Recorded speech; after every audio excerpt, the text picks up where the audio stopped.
So I've got this room set up for a specific customer, and they've got, well, they only want this Venom, and I've got all sorts of requirements, you know, and if we've only got one species of snake in here, there's no chance we can accidentally pick up the wrong snake. All the venom gets processed here, stays here until it gets shipped off, so there's no chance of getting it mixed up. In all stages of growth? Yep. Okay. Fantastic. Try and be as closed as possible, less chance of having try and be as closed as possible, try, you know, less chance of having something introduced into the collection. Yeah. As far as pathogen or anything like that. Yeah. One of my favourite snakes, yeah, about. No, they're beautiful. Aren't they? So it's all taipans? Yep, so we've got all coasters, so, you know, ranging from Apaches up to the big guys you saw up back there. Okay. We were up to about 760 at one point in time. Okay. And then our customers' requirements went right down, so we culled back a lot of the collection, got rid of a whole of the smaller stuff we had, and we're just starting to build it back up again now. Who's responsible for the cleaning and the feeding of that? Luke's been doing these guys. He's more excited as his name at the moment. Shane Black? Yeah, we sourced a lot of stuff in this year. We've dealt with Shane's. He's got some fantastic 13 odd years. Yeah. No, it's a nice little collection, almost rival swine. Oh, no, this. Oh, right, okay. Saying he wishes this was his collection. No shortage of EpiPens, I see. I'm working with these guys all day. The last thing I just go home, plenty more snakes, so they don't need to well, you need to, yeah. I'm going to say, I work with snakes all day during the summer, and I only have a couple of pet snakes, Swing here, well, in total we've got about 45 different species. Still classing all the tiger snakes as different species because that makes it easier for me as far as selling venom. Gabby or rhino? It's by a rhinoceros species, so it's one of the gabbies. Okay. It was one for a rhinoceros up until recently. So in here we've got about 40 odd species. About a third of those are exotics. This is what I was talking about when I said we're running up a zoo license. Oh my god, they're beautiful. So we've got green vipers, there's poppers, let's shuffle along a bit more, if there's anything out. No, I'm not asking you, don't, oh you can get right as well. Yeah, just looking it off of it. Oh, how beautiful are you? That's puff, is it? Puffer? Yep. Yeah.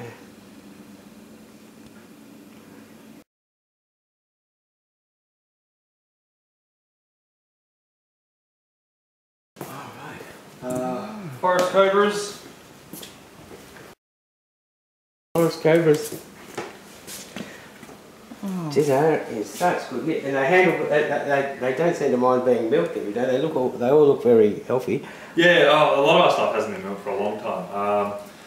We went through an expansion period back in 2003, which is when we built the other buildings, and we put on a couple of new stuff because a part of the training is you just milk and milk and milk and milk. Yeah. The more you do, the more proficient you become. So I've got basically a fridge full of venom with no customer in mind when we were doing it. It was just for training purposes. So a lot of these guys. It's got a shelf life, hasn't it? So. Oh no, I've got venom in there.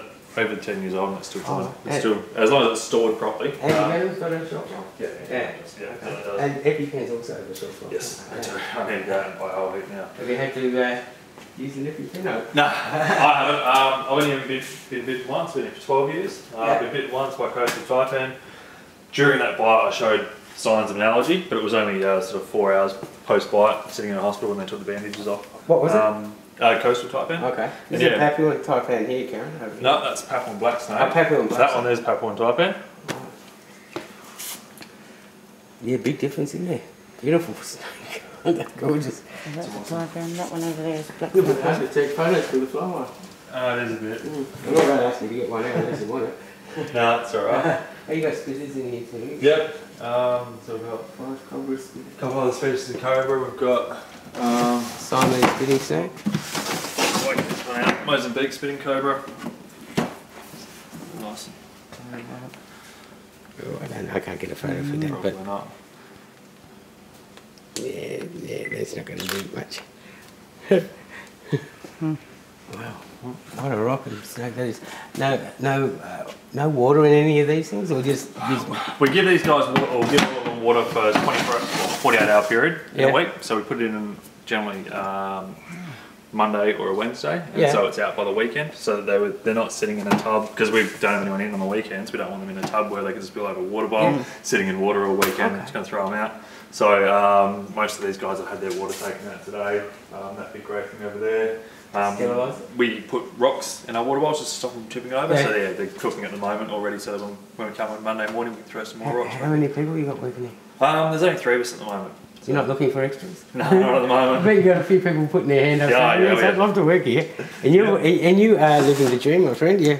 It still becomes a job after a while. There's still a whole lot of repetition, but there's some good perks to the job. So that's a Simon's fighting the Siemens, yeah. Yep. Indo-Chinese spinning cobra.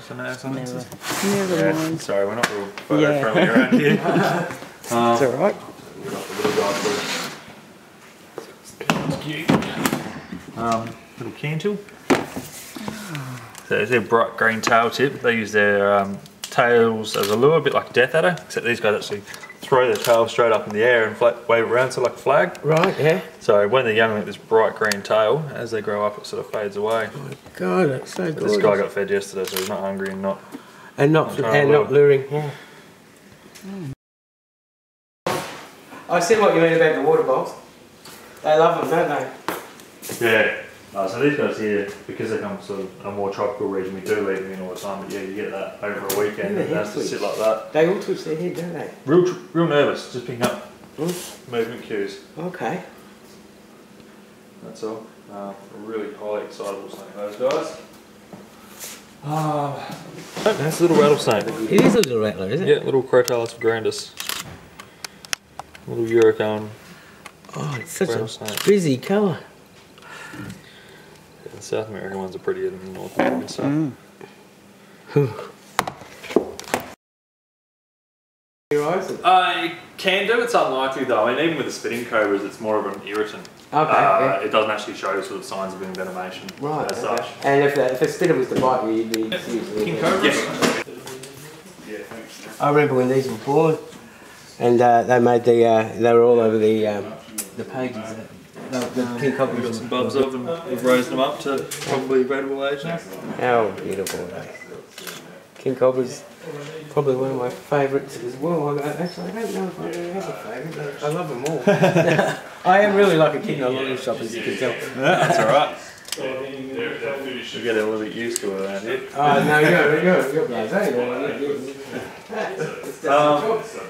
3 years ago, just sitting at textiles from different localities, so we do snake removal work around here as well. Try not to do a lot of it. So so the yields and the potencies from different localities are different, just within the one species. Yep. Particularly between sort of the southern populations of Textilis and the northern sort of Queensland varieties, venom componentry changes quite a bit, and also just, even just basic morphology of the snake does. The northern species get a lot bigger. Okay. But yeah, the componentry of the venom does vary, and the northern species are a bit more toxic. If you were to go drop for drop. Are you going to be milking any more today? No, that was just it, sorry. Captive snakes. It's like every man and his dog's got an inland tiger. Unfortunately, that's what happens in an industry like this. I know. The biggest and the scariest thing you ever want to have. I actually, as far as looks go, I think the coastal is a much better looking animal. Well, these guys do at least go through the seasonal colour change, which is pretty interesting. Yes. Course the coastals is anywhere near as good. Dewlights, St George mulgars, western brown snakes. He's only been here once. Yeah. Well, once since I've been here. I'm pretty sure this is his first time across here. That was back in 2002, I think it was. Okay. So a while. I'm going to go and see him too when I get up there. Oh yes. Yeah. I caught up with him once before at a reptile meeting. Yep. At one of the VHS meetings. I think it was Brian's birthday. It was a big meeting, yeah.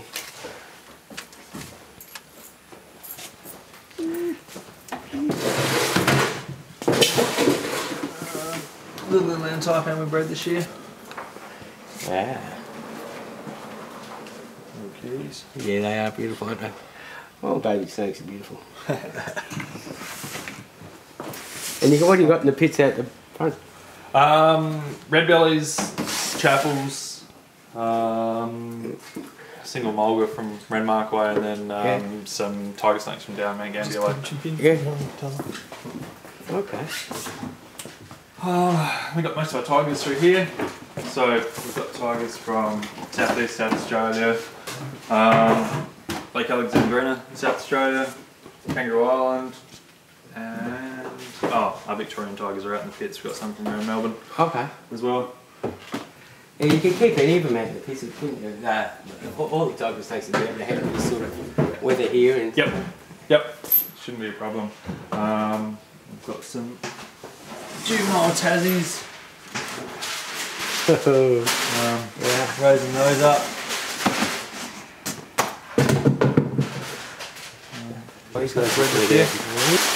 Beautiful colours. Is that a Tassie? No, is that from just John? a southeast South Australian one. Not from John Lucas. It's going to. Oh right, okay. Say hello to your new snake, John. Yep, that'll go off not next week, the week after. I'm starting to get some smaller elapids. Farina ornata, orange nape snake. Orange nape snake. I'm just looking for the air holes in that. That one there. Doesn't have any. Just gets chained. We open the lid up every day to have a look at them. Okay, so they're right in a container like that without air holes for a day or so? Yep. Bandy. Bandies. Oh. Once again, they're not going to take a photo for that plastic. No, I can't ask you about exposing it. Wasn't last thing on a Friday, probably be able to, but okay, yeah, you're absolutely flat out trying to get everything done. You're trying to get out. And Friday. Pretty well everything's been nice. Well, somebody's got to come in on the weekend to look after them, don't they? No. I stop in on the weekend to make sure the rodent water bowls are Okay, full. yeah. And that's about it. Everything else is fine over the weekend. And you got the good job, yeah? Yeah. So there's a few more for the tigers we bred this year. Aren't they smoking little tigers? Yeah, so these are my holdbacks. I bet they are. What? Where's that one from? Southeast Australian one as well. Yeah, and they're both Southeast Australians, huh? Yep. Same litter. Wow. The father was sort of a monotone orangey colour. Yeah. Okay, just amazing the colours that the tigers coming. And talking about variation. Had a clutch of spotted blacks for this year. okay. Yeah, they vary a lot too, don't they? Yeah, just in the one litter we've got them from that. Yeah. Sort of to a bit more of a reddier colour to some of the grey to some of them black. Yeah. Well, I had a couple of black ones a little while ago, but I had to move them along. Oh, there's his head.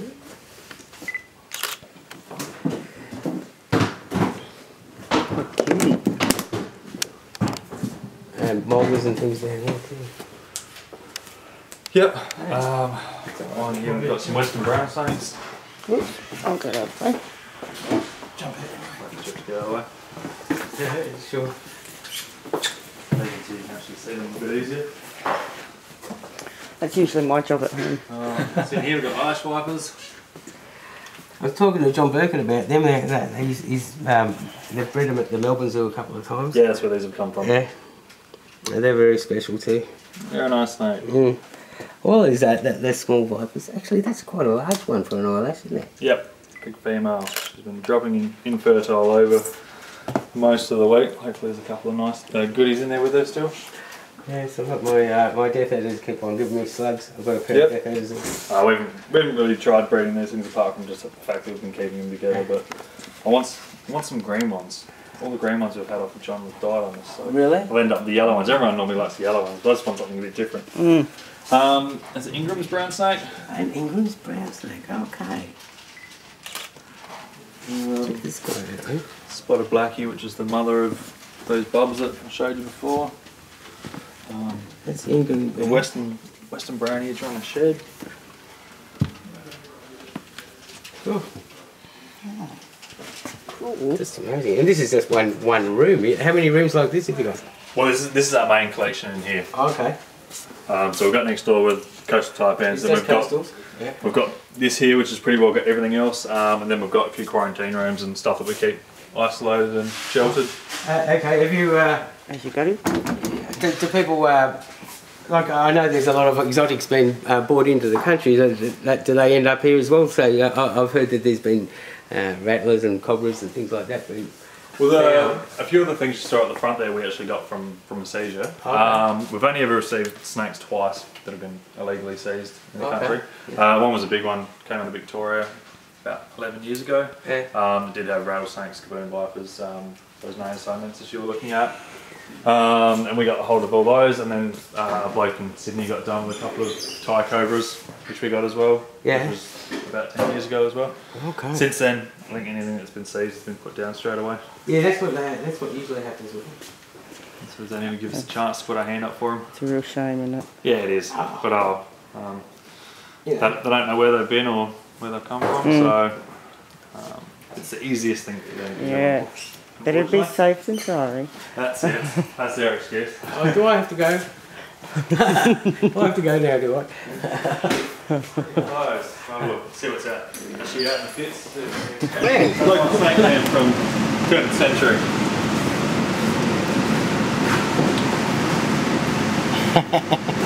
I love snake men. I love old school snake men. We saw that and we knew that, so the history, we had to name the building after it. Okay.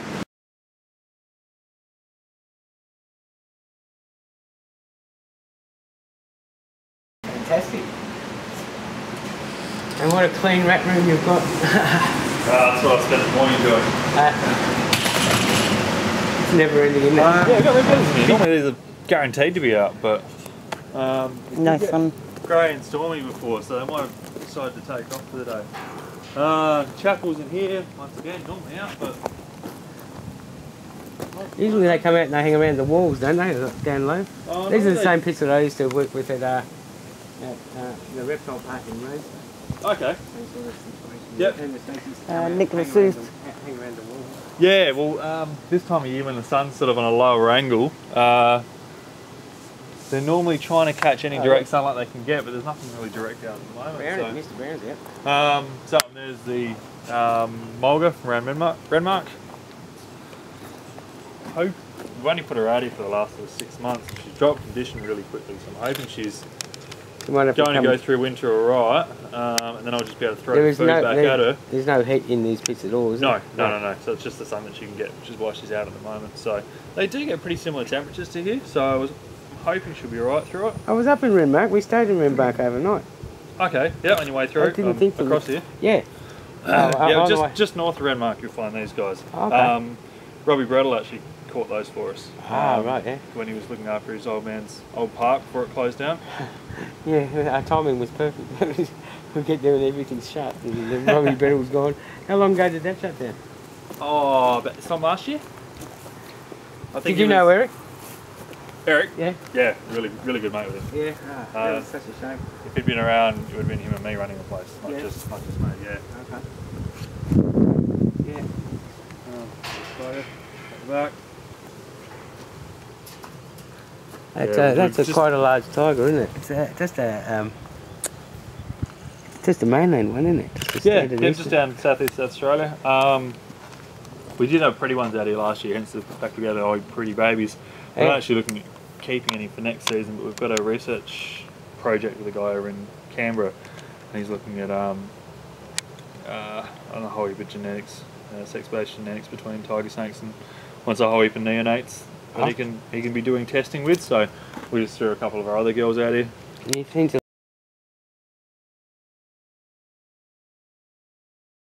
okay, yeah. And you got tunnels running through underneath? Yeah, so into the hide these boxes. pits are a bit dated at the moment. But yeah, there's basically a concrete hide box there, and we've got the poly pipe running in. Okay, so it should be nice and warm in the. And then those lids there have got insulation probably about that thick. Oh, to protect them as well. So they stay a little bit warmer during winter, and then of course a little bit cooler during summer. But they've worked quite well. This is how I want our backyard. But I probably have wire. Good luck with that. I probably have a fiber wire. Here we've got 2 pairs. Okay. And how are you going to know when they pop? You just keep when they get pregnant, when they get gravid, you just bring them in, I suppose. Wait till they go through their prelay. Okay, yeah. So you know, we know that anywhere between end of January to middle of March, they could drop depending on how the seasons go. Just keep an eye on them, and yeah, once they go through that shed period of time, generally bring them inside, put on a light bulb. Yeah. Let them drop inside because we've had them drop out in the pits and it's very, very difficult to try and locate little babies. Oh, well, really. a magpie can go through there and take a baby too, if it was a thrill seeker. Yeah. Oh, we've had beardies get in and out of there. We've had rats get into there and not be able to get back out. Funny about that, isn't it? Free food. One got in here a couple of weeks ago and every morning I came past and was just sitting on top of the bush. I knew there was a snake in there and I was like, I'm shit scared to go anywhere else. Yeah. And how many walkers are in here? Just the one. Yeah. Yeah, she looks sad, doesn't she? Yeah, I'm borderline wanting to take her inside, but I think she'll be okay. I'm just gauging her. If you take her in now, you'd have to quarantine her for...